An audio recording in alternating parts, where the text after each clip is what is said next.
Hey guys! So, today we're going to be talking about atomic structure. What is actually in the atom? A lot of this is going to be review, but some of it's going to be new. So, we know that the atom is made of a nucleus that contains protons and neutrons. Electrons are super small compared to the nucleus, but they occupy all the space around it. The protons and neutrons in the nucleus, though, is where the mass comes from. So the nucleus has all of the mass of the atom, where the electron cloud is what determines the volume or size of the atom.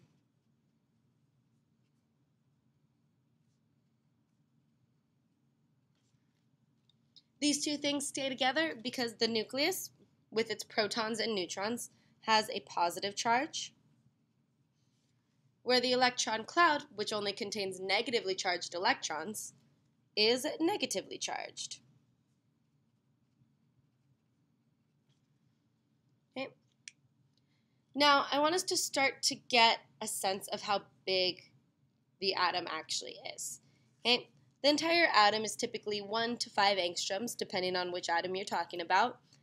The nucleus is a small part of that, 0.0001. So 10 to the negative 4 angstroms. So what is an angstrom?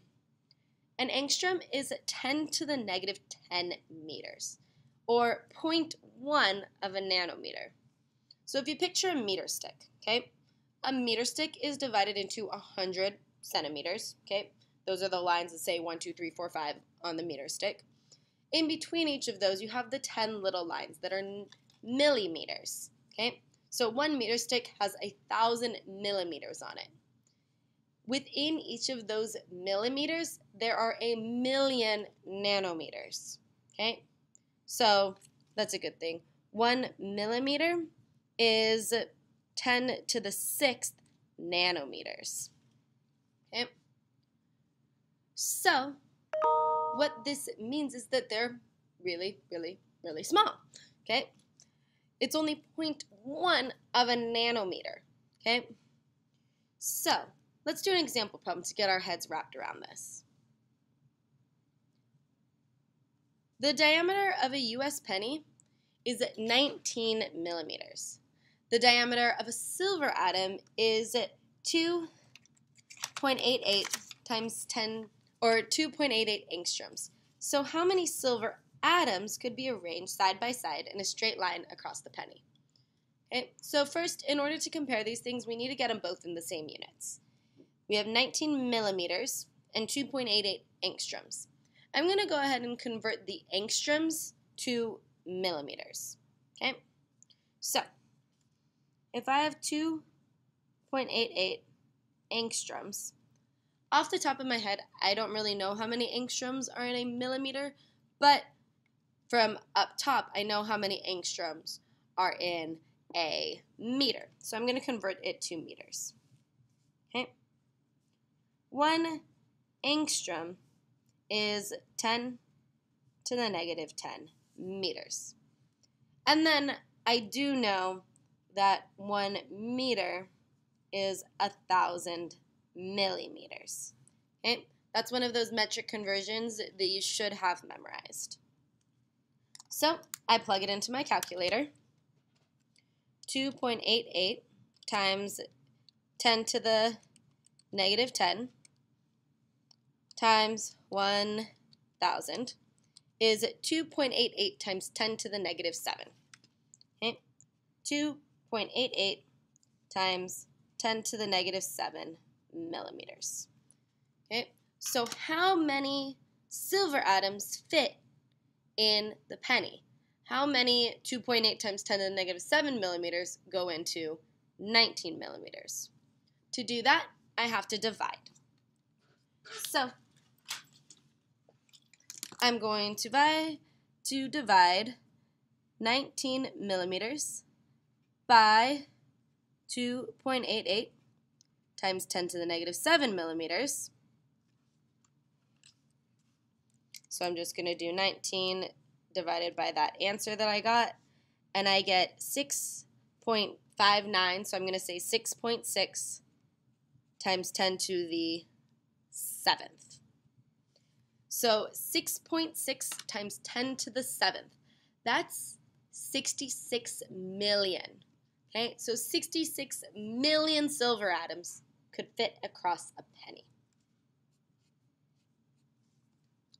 Go ahead and pause the video and try the next one on your own with carbon atoms across a pencil line, which is cool because pencil lines are actually made of carbon. So go ahead and try it, solve it out. You can kind of see under my post-it, but you should get the answer 1.3 times 10 to the 6th.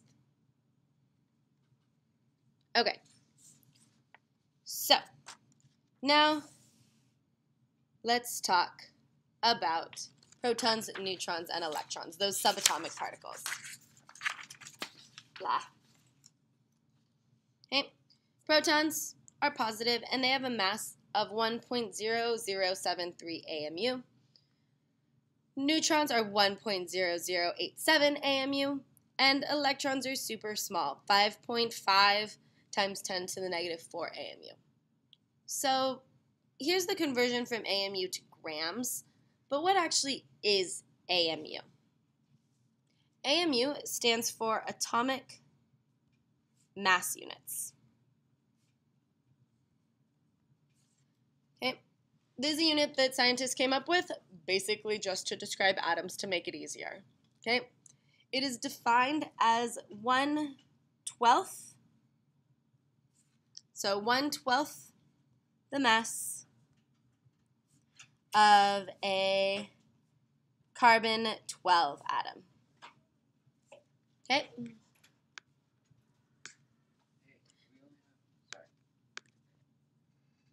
One-twelfth the mass of a carbon-12 atom. So that's what AMU is.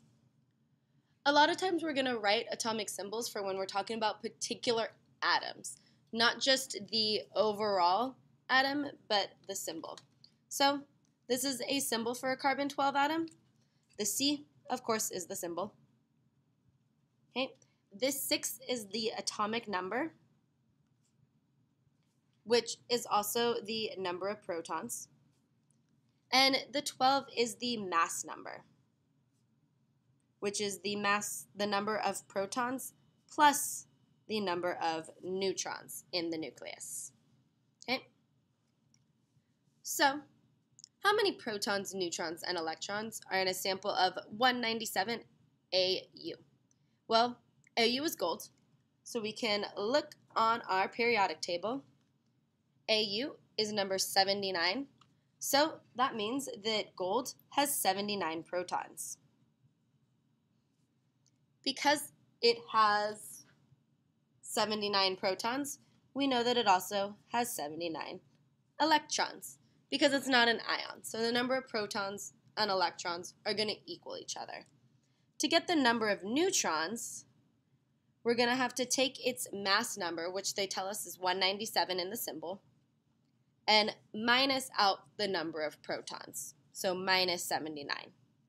When you do that, you get 118. So it has 118 neutrons. Okay? Go ahead and try the rest of them on your own. You can pause the video.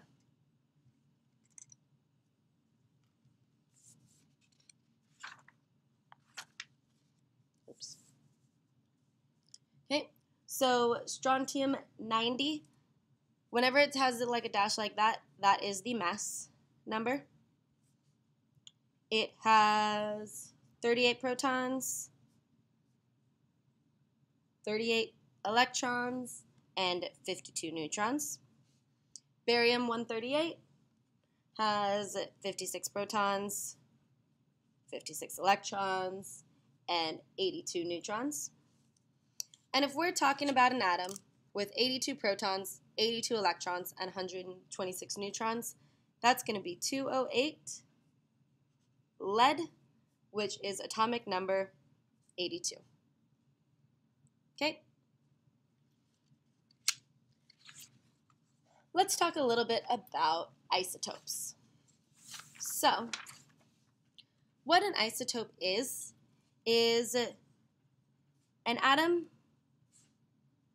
of the same element, or atoms of the same element, with different numbers of neutrons. And because they have different numbers of neutrons, they're going to have different masses.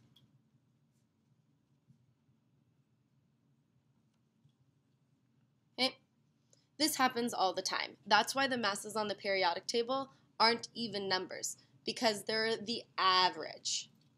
So, here's some isotopes of carbon. Most common carbon is carbon-12 with 6 protons and 6 neutrons. But then you might also be familiar with carbon-14, which has 6 protons and 8 neutrons. This carbon's radioactive. It'll decay into nitrogen, so it's often used for carbon dating. So one of the things we need to be able to do is to find the average atomic mass, aka the atomic weight, as it is on the periodic table. So let's look at chlorine. Naturally occurring chlorine is 75.78%, 35 chlorine, so chlorine with a mass of 35, and about 24.22% chlorine 37, so chlorine with a mass of 37. If we want to calculate the average atomic mass, we're going to have to take both of these and the percent that they have into consideration. So to do that, we take the percent, change it into a decimal, and multiply it by the atomic weight for each of them. And then we add those together. So to get the atomic weight or atomic mass of chlorine, it's going to be the mass of one of the chlorine atoms, 34.969, multiplied by how prevalent it is. So times 0.7578. Okay? We're talking about one atom, so we want to use the fractions. We're not talking about 100, and so make sure you use the fraction of it. And we're going to add to that the other one, 36.966, times the prevalence of that one, 0.2422. Okay? So you multiply those together and then add them up. When you do that, you should get 35.45 AMU, which is the mass of chlorine that's reported on the periodic table. Go ahead and try it for silicon. Pause the video so you can try it. Okay, so you should get 28.085.